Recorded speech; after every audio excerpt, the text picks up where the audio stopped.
Hi guys, welcome to my YouTube channel. ಇದುವರೆಗೂ ನನ್ನ ಚಾನಲ್ಗೆ ಸಬ್ಸ್ಕ್ರೈಬ್ ಮಾಡ್ಕೊಂಡಿಲ್ಲ ಅಂದರೆ ದಯವಿಟ್ಟು ಚಾನಲ್ ಸಬ್ಸ್ಕ್ರೈಬ್ ಮಾಡ್ಕೊಳ್ಳಿ ಮತ್ತು ಬೆಲ್ ಐಕಾನ್ ಪ್ರೆಸ್ ಮಾಡಿ. ನಾನು ಯಾವುದಾದ್ರೂ ಹೊಸ ವಿಡಿಯೋಸ್ ಹಾಕಿದರೆ ನಿಮಗೆ ಅಪ್ಡೇಟ್ಸು ನೋಟಿಫಿಕೇಶನ್ಸು ಸಿಗುತ್ತೆ. ಇನ್ನು ಆಲ್ರೆಡಿ ನನ್ನ ಚಾನಲ್ಗೆ ಸಬ್ಸ್ಕ್ರೈಬ್ ಮಾಡಿಕೊಂಡು ಎಲ್ಲ ವಿಡಿಯೋ ನೋಡ್ತಾ ನನ್ನ ಚಾನಲ್ಗೆ ಸಪೋರ್ಟ್ ಮಾಡ್ತಿರೋ ಎಲ್ಲ ಸಬ್ಸ್ಕ್ರೈಬರ್ಸ್ಗೂ ಥ್ಯಾಂಕ್ ಯು ಅಂತ ಹೇಳ್ತೀನಿ. ನಿಮ್ಮ ಸಪೋರ್ಟ್ ಹೀಗೆ ಇರಲಿ. ಇನ್ನಷ್ಟು ವಿಡಿಯೋಸ್, ಇಂಟ್ರೆಸ್ಟಿಂಗ್ ವಿಡಿಯೋಸ್ನ ತರಲಿಕ್ಕೆ ನನಗೂ ಒಂದು ಇಂಟ್ರೆಸ್ಟು ಮತ್ತು ಎಂಥೂಸಿಯಾಸಮ್ ಇರುತ್ತೆ ಅಂತ ಹೇಳ್ತೀನಿ. ಇನ್ನು ವಿಡಿಯೋಸನ್ನು ನೋಡ್ತಾ ಇರೋರು ಆದಷ್ಟು ನಿಮ್ಮ ಫ್ರೆಂಡ್ಸಿಗೂ ಕೂಡ ಶೇರ್ ಮಾಡಿ, ಮತ್ತಷ್ಟು ಜನಕ್ಕೆ ರೀಚ್ ಆಗುತ್ತೆ ಅಂತ ಕೇಳ್ಕೊತೀನಿ. ಇವತ್ತು ನಾನು ಒಂದು ಹೊಸ ಸೀರೀಸ್ನ ಸ್ಟಾರ್ಟ್ ಮಾಡ್ತಾ ಇದ್ದೀನಿ. ಅದು ಏನು ಅಂತಂದರೆ ಪಂಚಮಹಾಪುರುಷ ಯೋಗದ ಸೀರೀಸ್.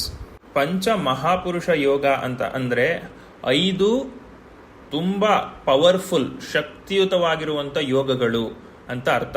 ಅಂದರೆ ಈ ಯೋಗಗಳಿರುವ ಜಾತಕಗಳು ಮಹಾನ್ ಪುರುಷರಾಗುತ್ತಾರೆ ಮತ್ತು ಒಂಥರ ನೇಮು, ಫೇಮು, ಶಾಶ್ವತವಾಗಿರುವಂಥ ಹೆಸರಿರ್ಬೋದು, ಇದೆಲ್ಲ ಸಿಗುವಂಥ ಚಾನ್ಸಸ್ ಜಾಸ್ತಿ ಇರುತ್ತೆ ಈ ಜಾತಕದಲ್ಲಿ ಹುಟ್ಟಿರುವವರಿಗೆ. ಪಂಚಮಹಾಪುರುಷ ಯೋಗ ಅಂದರೆ ಏನು ಅಂತ ತಿಳ್ಕೊಳ್ಳೋದ್ರ ಮೊದಲು ಫಸ್ಟು ಯೋಗ ಅಂದರೆ ಏನು ಅಂತ ತಿಳ್ಕೋಬೇಕು.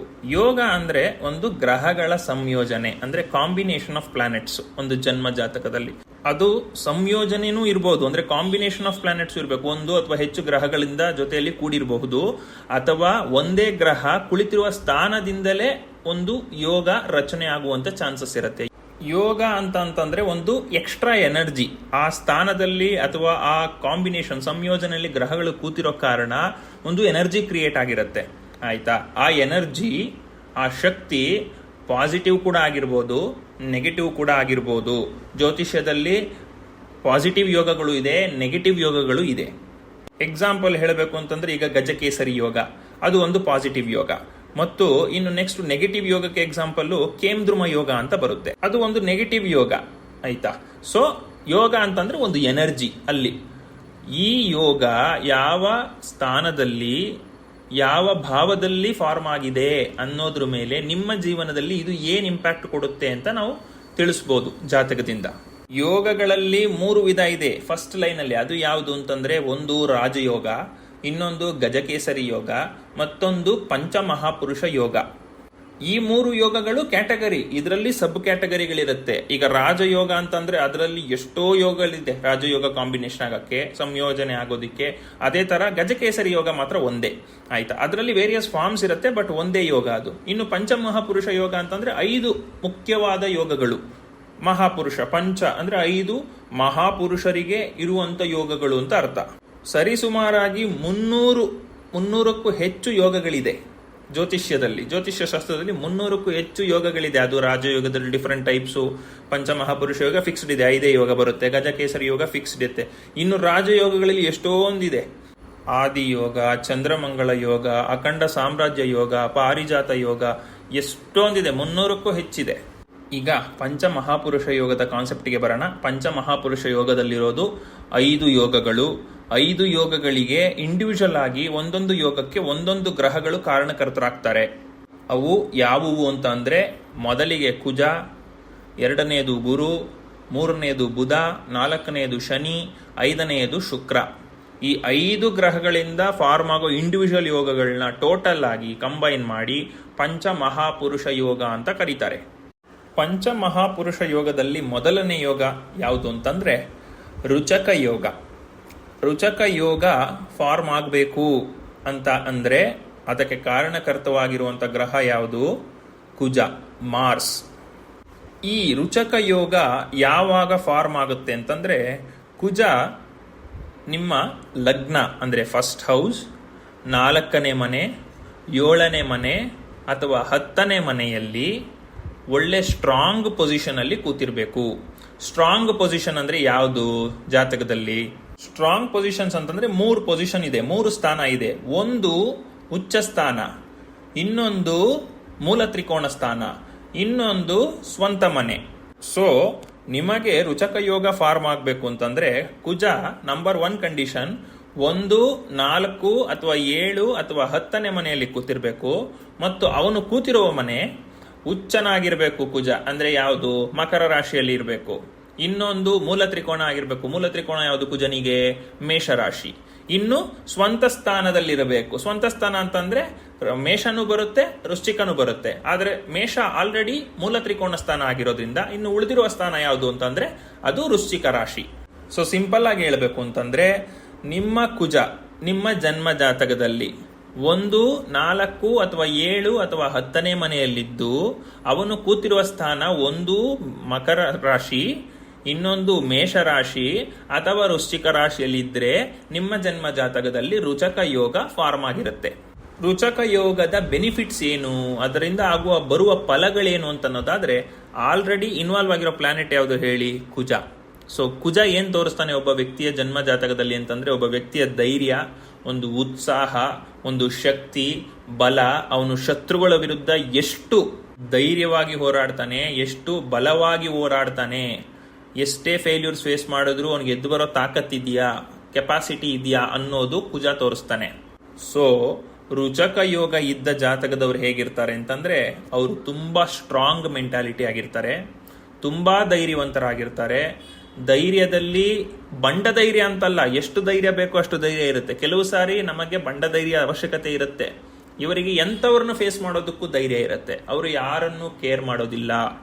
ಎಸ್ಪೆಷಲಿ ಈ ಯೋಗಗಳು ಯಾರಿಗೆ ಇಂಪಾರ್ಟೆಂಟ್ ಆಗ್ತದೆ ಅಂದ್ರೆ ಒಂದು ಪೊಲೀಸ್ ಅಧಿಕಾರಿಗೆ ಇಂಪಾರ್ಟೆಂಟ್ ಆಗುತ್ತೆ, ಒಬ್ಬ IAS ಅಧಿಕಾರಿಗೆ ಇಂಪಾರ್ಟೆಂಟ್ ಆಗುತ್ತೆ, ಒಬ್ಬ IPS ಅಧಿಕಾರಿಗೆ ಇಂಪಾರ್ಟೆಂಟ್ ಆಗುತ್ತೆ. ಯಾಕೆ ಅಂತಂದ್ರೆ ಪೊಲೀಸ್ ಅವರು ಕೆಲವು ಸಾರಿ ಎಂತೆಂಥ ದೊಡ್ಡ ವ್ಯಕ್ತಿಗಳನ್ನು ಕೇರ್ ಮಾಡದೆ ಕೇಸ್ ಮಾಡಬೇಕಾಗತ್ತೆ. ಯಾವನ್ನೇ ಇನ್ಫ್ಲೂಯೆನ್ಸ್ ಮಾಡಿದ್ರು ನಾನು ಕೇರ್ ಮಾಡಲ್ಲ ಅಂತ ಕೇಸ್ ಮಾಡಿ ನ್ಯಾಯ ಕೊಡಿಸ್ಬೇಕಾಗತ್ತೆ ಸಂತ್ರಸ್ತರಿಗೆ. ಈ ಸಿಚುವೇಶನ್ ಈ ಸೊಸೈಟಿನಲ್ಲಿ ಅಂತ ಪೊಲೀಸ್ನವರು ಇರುವಂತ ಚಾನ್ಸಸ್ ಕಮ್ಮಿನೇ, ಬಟ್ ಇರ್ತಾರೆ. ಕೆಲವು ಸಾರಿ ಅವರು ಅಸಹಾಯಕರಾಗಿರ್ತಾರೆ, ಮೇಲಿಂದ ಅಷ್ಟು ಪ್ರೆಷರ್ ಬರುತ್ತೆ ಅಂತ ಪಿತೂರಿಗಳು ನಡೆಸ್ತಾರೆ. ರಾಜಕಾರಣಿಗಳು ಅಷ್ಟೇ ಹೊಲಸು ಜನಗಳಿದ್ದಾರೆ, ಪೊಲೀಸ್ನವರಲ್ಲೂ ಅಂಥದ್ದಿದ್ದಾರೆ. ಬಟ್ ಒಳ್ಳೆ ಪೊಲೀಸ್ನವರು ಖಂಡಿತವಾಗ್ಲೂ ಇದ್ದಾರೆ. ಒಳ್ಳೇದೆಲ್ಲಿದೆಯೋ ಕೆಟ್ಟದಿದ್ದೇ ಇರುತ್ತೆ, ಕೆಟ್ಟದೆಲ್ಲಿದೆಯೋ ಒಳ್ಳೇದಂತೂ ಇದ್ದೇ ಇರುತ್ತೆ. ಇದಿಷ್ಟೇ ಅಲ್ಲದೆ ಧೈರ್ಯ ಒಂದು ಸಾಹಸ ಅಷ್ಟೇ ಅಲ್ಲದೆ ನಿಮ್ಮ ಜೀವನದಲ್ಲಿ ಈ ಯೋಗ ರುಚಕ ಯೋಗ ಇರುವಂತವರ ಜಾತಕದ ಜೀವನದಲ್ಲಿ ಯಾವುದೇ ಕಾರಣಕ್ಕೂ ಉತ್ಸಾಹ ಕುಂದೋದೇ ಇಲ್ಲ. ಅವ್ರಿಗೆ ಎಷ್ಟೇ ಫೇಲ್ಯೂರ್ಸ್ ಆದ್ರೂ ಅದನ್ನ ಪಾಠ ಅಂತ ತಿಳ್ಕೊತಾರೆ. ನೀವು ಇವಾಗ ಯೂಟ್ಯೂಬ್ ಅಲ್ಲಿ ಮತ್ತೆ ಇನ್ಸ್ಟಾಗ್ರಾಮ್ಗಳಲ್ಲಿ ರೀಲ್ಸ್ ನೋಡಿರ್ಬೋದು, ಎಷ್ಟೋ ಮೋಟಿವೇಶನಲ್ ಕೋಟ್ಸ್ ಥಾಟ್ಸ್ ಬರ್ತಾ ಇರುತ್ತೆ. Failures is a stepping stone of success ಅಂತ ಡಿಫ್ರೆಂಟ್ ಗ್ರಾಫಿಕಲ್ ರೆಪ್ರೆಸೆಂಟೇಷನ್ಸ್ ಬರ್ತದೆ. ಅದಕ್ಕೆ ಬೆಸ್ಟ್ ಎಕ್ಸಾಂಪಲ್ ಅಂದ್ರೆ ಈ ರುಚಕ ಯೋಗದವರು. ಆ ಸ್ಟೆಪ್ಪಿಂಗ್ ಸ್ಟೋನ್ಸ್ ಅಂತಾನೆ ಕನ್ಸಿಡರ್ ಮಾಡ್ತಾರೆ. ಎದುರುಗಾಳಿಗಳು ಕಲ್ಲೆಸಿದ್ರೆ ಆ ಕಲ್ಲಲ್ಲಿ ಮನೆ ಕಟ್ಕೊಂಡ್ಬಿಡ್ತಾರೆ ಅಂತ ನೋಡ್ತಿರಲ್ಲ ರೀಲ್ಸ್ ನ, ಆ ತರ ಕ್ಯಾಟಗರಿ ಇವರು. ಸೊ ಇವರಿಗೆ ಶತ್ರುಗಳು ಕಟ್ಟಿಟ್ಟ ಬುತ್ತಿ, but they don't care, they don't worry about them. ಅವ್ರಿಗೊಂಥರ ಊಟಕ್ಕೆ ಇರುವ ಉಪ್ಪಿನಕಾಯಿ ತರ ಅವ್ರಿಗೆ ಇರ್ಲೇಬೇಕು. ಟೇಸ್ಟ್ ಎನ್ಹಾನ್ಸ್ಮೆಂಟ್ಗೆ ಜೀವನದಲ್ಲಿ ಒಂದು ಥ್ರಿಲ್ ಅಂತ ಇರಬೇಕು ಅಂದ್ರೆ ಇವ್ರಿಗೆ ಎನಿಮೀಸ್ ಇರಲೇಬೇಕು. ಅವರು ಚಾಲೆಂಜ್ ಆಗಿ ಸ್ವೀಕರಿಸ್ತಾರೆ ಎನಿಮೀಸ್ನ. ಅದಷ್ಟೇ ಅಲ್ಲದೆ ಇವರ ಬಾಡಿ ಕೂಡ ತುಂಬಾ ಸ್ಟ್ರಾಂಗ್ ಆಗಿರುತ್ತೆ, ಒಳ್ಳೆ ಮಸ್ಕ್ಯುಲಾರ್ ಸ್ಟ್ರಕ್ಚರ್ ಇರುತ್ತೆ, ಒಳ್ಳೆ ಹೈಟು ವೆಯ್ಟು ಪರ್ಸನಾಲಿಟಿ. ಅವ್ರನ್ನ ನೋಡಿದ ಕೂಡಲೇ ಇವರೊಂಥರ ಕುಸ್ತಿಪಟು ಅನ್ನೋ ರೀತಿ ಒಂದು ಕಾಣುತ್ತೆ. ಒಂದು ಅಥ್ಲೆಟಿಕ್ ಪರ್ಸನಾಲಿಟಿ ಅಥವಾ ಮಸ್ಕ್ಯುಲಾರ್ ಪರ್ಸನಾಲಿಟಿ ಇರುತ್ತೆ. ಇಮ್ಯುನಿಟಿ ತುಂಬಾ ಸ್ಟ್ರಾಂಗ್ ಆಗಿರುತ್ತೆ. ಎಸ್ಪೆಷಲಿ ಈ ಬಾಡಿ ಬಿಲ್ಡರ್ಸ್ ಇರ್ತಾರೆ, ಬಾಡಿ ಬಿಲ್ಡರ್ಸ್ ಅಲ್ಲಿ ಪ್ರೋಟೀನು ಮಾಸ್ ಗೇನರು ಅದೆಲ್ಲ okay, but steroids hockey body ಮಾಡ್ತಾರಲ್ಲ ಅವರಿಗೆಲ್ಲ ರುಚಕ ಯೋಗ ಇದೆ ಅಂತ ಹೇಳಕ್ಕಾಗಲ್ಲ. ನ್ಯಾಚುರಲ್ ಆಗಿರ್ತಾರೆ ಗೊತ್ತಾ ಬಾಡಿ ಬಿಲ್ಡರ್ಸು, ಅವರಿಗೆ ಚಾನ್ಸಸ್ ಜಾಸ್ತಿ ಇರುತ್ತೆ ರುಚಕ ಯೋಗ ಇರೋವಂಥದ್ದು. ಮತ್ತು ಈ ಆರ್ಮಿ ಪರ್ಸನಲ್ಗಳು ಬಾಡಿ ತುಂಬಾ ಚೆನ್ನಾಗಿ ಮೇಂಟೈನ್ ಮಾಡಿರ್ತಾರಲ್ಲ, ಹೈಟು ವೆಯ್ಟು ಒಂಥರ ಪ್ರಪೋರ್ಷನೇಟ್ ಆಗಿರ್ತಾರಲ್ಲ, ಅವರಿಗೆ ರುಚಕ ಯೋಗ ಇರುವಂತ ಚಾನ್ಸಸ್ ಹೆಚ್ಚಿರುತ್ತೆ. ರುಚಕ ಯೋಗ ಇರೋರು ಸ್ವಲ್ಪ ಎಫರ್ಟ್ಸ್ ಹಾಕಿದ್ರು ಅಂತ ಬಾಡಿನ ಅವರು ಮಾಡಬಹುದು. ರುಚಕ ಯೋಗ ಇದ್ದರೆ ಆ ವ್ಯಕ್ತಿ ಹೇಗೆ ಇರಲಿ ಅಪಿಯರೆನ್ಸು ತುಂಬಾ ಅಟ್ರಾಕ್ಷನ್ ಇರುತ್ತೆ. ಆಪೋಸಿಟ್ ಸೆಕ್ಸ್ ತುಂಬಾ ಅಟ್ರಾಕ್ಟ್ ಆಗ್ತಾರೆ ಅವರಿಗೆ. ಆ ಪರ್ಸನಾಲಿಟಿ ಹೆಂಗಿರುತ್ತೆ, ಆ ಚಾರ್ಮ್ ಇರುತ್ತೆ, ಕರಿಜ್ಮಾ ಇರುತ್ತೆ ಅವರಿಗೆ. ಇನ್ನು ಇವರು ಬಾಡಿ ಬಿಲ್ಡರ್ಸ್ ಆಗೋಕ್ಕೆ ಸೂಟಬಲ್ ಅಂತ ಹೇಳಿದೆ. ಬಟ್ ಇವ್ರು ಏನೇ ಆದ್ರೂ ವೇಸ್ಟ್ ಅಂದ್ರೆ ಸೊಂಟದ ಸುತ್ತ ಇರ್ತದಲ್ಲ ಅಲ್ಲಿ ಜಾಸ್ತಿ ಫ್ಯಾಟ್ ಗೈನ್ ಆಗಲ್ಲ ಇವರಿಗೆ. ವೇಸ್ಟ್ ಜಾಸ್ತಿ ಅಗಲ ಆಗೋದಿಲ್ಲ, ಥಿನ್ ವೇಸ್ಟ್ ಇರುತ್ತೆ ಅವರಿಗೆ. ಅಪ್ಪರ್ ಬಾಡಿ ಅಗಲ ಇರುತ್ತೆ, ಒಂಥರ ಟೇಪರ್ಡ್ ವಿ ಶೇಪ್ ಚೆನ್ನಾಗಿರುತ್ತೆ ಬಾಡಿ. ಆ ರೀತಿ ಅಟ್ರಾಕ್ಟಿವ್ ಪರ್ಸನಾಲಿಟಿ ಫಿಸಿಕ್ ಇರುತ್ತೆ ಇವರಿಗೆ. ಮತ್ತು ಈ ರುಚಕ ಯೋಗದಲ್ಲಿ ಹುಟ್ಟಿರುವ ಜನ ಸಾಮಾನ್ಯವಾಗಿ ಲೀಡರ್ಸ್ ಆಗ್ತಾರೆ. ಅದು ಆರ್ಮಿನಲ್ಲಾದ್ರೂ ಚೀಫ್ ಆಗ್ಬೋದು, ಪೊಲೀಸಲ್ಲಾದ್ರೂ DGP ಅಥವಾ ಒಂದು IGP ಪೋಸ್ಟ್ ಆದ್ರೂ ಹೋಗ್ಬೋದು, ಅಥವಾ ಒಂದು ಪ್ರೈವೇಟ್ ಕಂಪ್ನಿಲಾದ್ರೂ ಅಷ್ಟೇ CEO COO ಲೆವೆಲ್ಗಂತೂ ಹೋಗ್ತಾರೆ ಇವರು. ಅದರಲ್ಲೂ ಎಸ್ಪೆಷಲಿ ಕುಜ ಪೊಲೀಸ್ ಡಿಪಾರ್ಟ್ಮೆಂಟ್ನೇ ತೋರಿಸೋದ್ರಿಂದ ಒಂದು IPS ಆಫೀಸರ್ ಆಗಿ DGP ಮಟ್ಟಕ್ಕೆ ಹೋಗುವಂತ ಒಂದು ಉನ್ನತ ಅಧಿಕಾರ ಪೊಲೀಸ್ನಲ್ಲಿ ಡಿಪಾರ್ಟ್ಮೆಂಟ್ ಅಲ್ಲಿ ಯಾವುದಿದೆ ಆ ಅಧಿಕಾರನ ಪಡೆಯೋ ಯೋಗ ಖಂಡಿತವಾಗ್ಲೂ ಇರುತ್ತೆ ಯಾರ ಜಾತಕದಲ್ಲಿ ರುಚಕ ಯೋಗ ಫಾರ್ಮ್ ಆಗಿರುತ್ತಲ್ಲ ಅಂತವ್ರ ಜಾತಕದಲ್ಲಿ. ಇನ್ನು ಅದು ಬಿಟ್ಟರೆ ಸ್ಪೋರ್ಟ್ಸ್ ವಿಚಾರಕ್ಕೆ ಬಂದ್ರೆ ಎಲ್ಲಾ ಸ್ಪೋರ್ಟ್ಸ್ ಅಲ್ಲೂ ಸಕಲ ಕಲಾ ವಲ್ಲಭರಾಗಿರ್ತಾರೆ ಇವರು. ಅಥ್ಲೆಟಿಕ್ ಗೇಮ್ಸ್, ಫಿಸಿಕಲ್ ಗೇಮ್ಸ್ ಯಾವ್ದಿರುತ್ತೆ ಅದರೆಲ್ಲ ತುಂಬಾ ಒಳ್ಳೆ ನ್ಯಾಕ್ ಇರುತ್ತೆ ಇವರಿಗೆ, ಒಳ್ಳೆ ಕಾಂಪಿಟೆನ್ಸಿ ಇರುತ್ತೆ ಇವರಿಗೆ. ಅದರಲ್ಲೂ ಎಸ್ಪೆಷಲಿ ಈ ಕಾಂಟ್ಯಾಕ್ಟ್ ಗೇಮ್ಸ್ ಅಂದ್ರೆ mixed martial arts, kung fu, karate, fighting, ಅಂದ್ರೆ ರೆಸ್ಲಿಂಗು, ಇದರಲ್ಲಿ ತುಂಬಾ ಒಳ್ಳೆ ಪ್ರೋಗ್ರೆಸ್ ಇರುತ್ತೆ ಮತ್ತೆ ತುಂಬಾ ಒಳ್ಳೆ ಸಾಧನೆ ಮಾಡುವ ಚಾನ್ಸಸ್ ಕೂಡ ಇರುತ್ತೆ. ಇನ್ನು ರಾಜಕಾರಣದಲ್ಲೂ ಕೂಡ ಒಳ್ಳೆ ಬೆನಿಫಿಟ್ಸ್ ಇರುತ್ತೆ. ಫೇಮಸ್ ಎಕ್ಸಾಂಪಲ್ ಅಂತಂದ್ರೆ, ಕರೆಂಟ್ಲಿ ರನ್ನಿಂಗ್ ಎಕ್ಸಾಂಪಲ್ ಅಂತಂದ್ರೆ ಆನರಬಲ್ ನರೇಂದ್ರ ಮೋದಿ ಅವರು. ಅವರಿಗೂ ಕೂಡ ರುಚಕ ಯೋಗ ಇದೆ. ಅವರು ವೃಶ್ಚಿಕ ರಾಶಿಯವರೇ, ಅವರಿಗೆ ರುಚಕ ಯೋಗ ಉಂಟು. ಅವರಿಗೆ ಮತ್ತಷ್ಟು ಯೋಗಗಳಿದೆ. ಅಖಂಡ ಸಾಮ್ರಾಜ್ಯ ಯೋಗನೂ ಇದೆ ಅವರಿಗೆ. ಅದಕ್ಕೋಸ್ಕರನೇ ದೇಶನ 10 ವರ್ಷ ಆಳಿದ್ದಾರೆ, ಇನ್ನೂ 5 ವರ್ಷ ಆಳೋದಕ್ಕೆ ರೆಡಿ ಆಗ್ತಿದ್ದಾರೆ. ಬಟ್ ಅದಕ್ಕೆ ಕಾಂಟ್ರಿಬ್ಯೂಟ್ ಮಾಡಿರೋದು ರುಚಕ ಯೋಗ ಹೌದು. ನೀವು ಅವ್ರನ್ನ ನೋಡಿದ್ರೆ ಅಷ್ಟು ವಯಸ್ಸಾದಂತೆ ಕಾಣಿಸಲ್ಲ, ಮತ್ತು ಈಗ್ಲೂ ಒಂದು ಅಂತ ಹೈಟು, ವೆಯ್ಟು, ಪರ್ಸನಾಲಿಟಿ ಮತ್ತೆ ಅವ್ರು ನಡೆಯೋ ಒಂದು ಸ್ಟ್ಯಾಚರ್ ಇರ್ತದಲ್ಲ, ನಡೆಯುವಾಗ ಅವ್ರ ಸ್ಟ್ಯಾಚರ್ ಇರ್ತಲ್ಲ, ಬಾಡಿ ಪೋಸ್ಚರ್ ಇರ್ತಲ್ಲ, ತುಂಬಾ ಅದೊಂಥರ ಒಂದು ಸೀರಿಯಸ್ನೆಸ್, ಒಂದು ಡಿಸಿಪ್ಲಿನ್ಡ್ ಫಾರ್ಮ್ ಇರ್ತದೆ.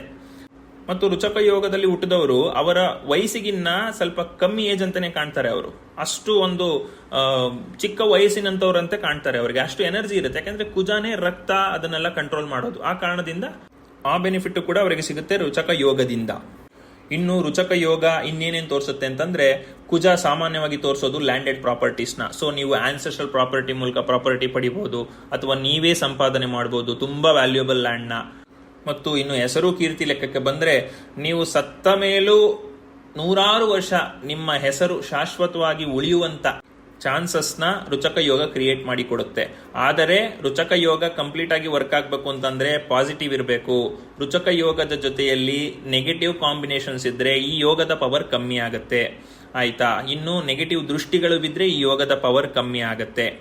ಮತ್ತು ತುಂಬಾ ನೆಗೆಟಿವ್ ಆಸ್ಪೆಕ್ಟ್ಸ್ ಬೀಳ್ತಾ ಇದ್ರೆ, ರುಚಕ ಯೋಗ ಫಾರ್ಮ್ ಆಗಿರುತ್ತೆ ಲಗ್ನದಲ್ಲಿ ಅಂತ ತಿಳ್ಕೊಳ್ಳಿ. ಲಗ್ನದಲ್ಲೇ ರಾಹುನ ಜೊತೆಲಿ ಇರ್ತಾನೆ ಅಂತ ತಿಳ್ಕೊಳ್ಳಿ. ಕುಜ ರಾಹು ಸಂಧಿ, ಅಂಗಾರಕ ದೋಷ ಆಯ್ತು, ಎನರ್ಜಿ ಇದೆ ರುಚಕ ಯೋಗದ್ದು. ರಾಹು ಇದು ನೆಗೆಟಿವ್ ಎನರ್ಜಿನೂ ಇದೆ. ಇದರಿಂದ ಏನಾಗ್ತಾನೋ ಅಂದ್ರೆ ದೊಡ್ಡ ಟೆರರಿಸ್ಟ್ ಲೀಡರ್ ಆಗ್ಬಿಡ್ತಾನೆ. ಅವಾಗ ಪೊಲೀಸ್ ಅಧಿಕಾರಿ DGP ಆಗಲ್ಲ, ಅವನು ದೊಡ್ಡ ಕಳ್ಳರ ಗುಂಪಿನ ನಾಯಕ ಆಗ್ಬಿಡ್ತಾನೆ. ಸೊ ನೆಗೆಟಿವ್ ಆಗು ಕೂಡ ಕನ್ವರ್ಟ್ ಆಗ್ಬೋದು. ಅದು ಜಾತಕದಲ್ಲಿ ಎಷ್ಟು ಮಟ್ಟಿಗೆ, ಎಷ್ಟು ಪರ್ಸೆಂಟೇಜ್ ಪಾಸಿಟಿವ್ ಇದೆ ರುಚಕ ಯೋಗ ಮತ್ತು ಎಷ್ಟು ಪರ್ಸೆಂಟೇಜ್ ನೆಗೆಟಿವ್ ಇದೆ ಅನ್ನೋದ್ರ ಮೇಲೆ ರಿಸಲ್ಟ್ಸ್ ಡಿಪೆಂಡ್ ಆಗುತ್ತೆ. ಅದಷ್ಟೇ ಅಲ್ಲದೆ ಅವನು ಕೂತಿರೋ ಮನೆಯ ಮೇಲೇನೂ ಕೂಡ, ಆ ಮನೆ ಪ್ರಸ್ತೋದಯ ರಾಶಿನ, ಶಿರೋದಯ ರಾಶಿನ, ಉಭಯೋದಯ ರಾಶಿನ ಅನ್ನೋದ್ರ ಮೇಲೆ, ಆ ದಶಾಭುಕ್ತಿಯಲ್ಲಿ ಯಾವ ಟೈಮಲ್ಲಿ ರುಚಕ ಯೋಗ ಎಫೆಕ್ಟ್ ರಿಸಲ್ಟ್ಸ್ ಕಾಣಿಸುತ್ತೆ ಅನ್ನೋದು ಕೂಡ ಜನ್ಮ ಜಾತಕದ ಮೇಲೆ ಡಿಪೆಂಡ್ ಆಗುತ್ತೆ. ಸೊ ಇದಿಷ್ಟು ರುಚಕ ಯೋಗದ ವಿಚಾರಗಳು. ಈ ವಿಡಿಯೋ ಇಷ್ಟ ಆಗಿದ್ರೆ ದಯವಿಟ್ಟು ಲೈಕ್ ಮಾಡಿ, ಸಬ್ಸ್ಕ್ರೈಬ್ ಮಾಡ್ಕೊಳ್ಳಿ. ಈ ವಿಡಿಯೋನ ಮತ್ತಷ್ಟು ಜನಕ್ಕೆ ಶೇರ್ ಮಾಡಿ. ಇನ್ನು ನಿಮ್ಗೇನಾದ್ರೂ ಡೌಟ್ಸ್ ಇದ್ರೆ ಕಮೆಂಟ್ಸ್ ಅಲ್ಲಿ ಕೇಳಿ, ನಾನು ಅದನ್ನ ಕ್ಲಿಯರ್ ಮಾಡ್ತೀನಿ. ನಿಮ್ಮ ಜನ್ಮ ಜಾತಕ ವಿಮರ್ಶನೆ ಮಾಡಬೇಕು ಅಂತಂದ್ರೆ ಸ್ಕ್ರೀನ್ ಮೇಲೆ ಕಾಣ್ತಿರೋ ಇಮೇಲ್ ಅಥವಾ ವಾಟ್ಸ್ಆಪ್ ಮೂಲಕ ನನ್ನ ಕಾಂಟ್ಯಾಕ್ಟ್ ಮಾಡಬಹುದು. Thank you very much.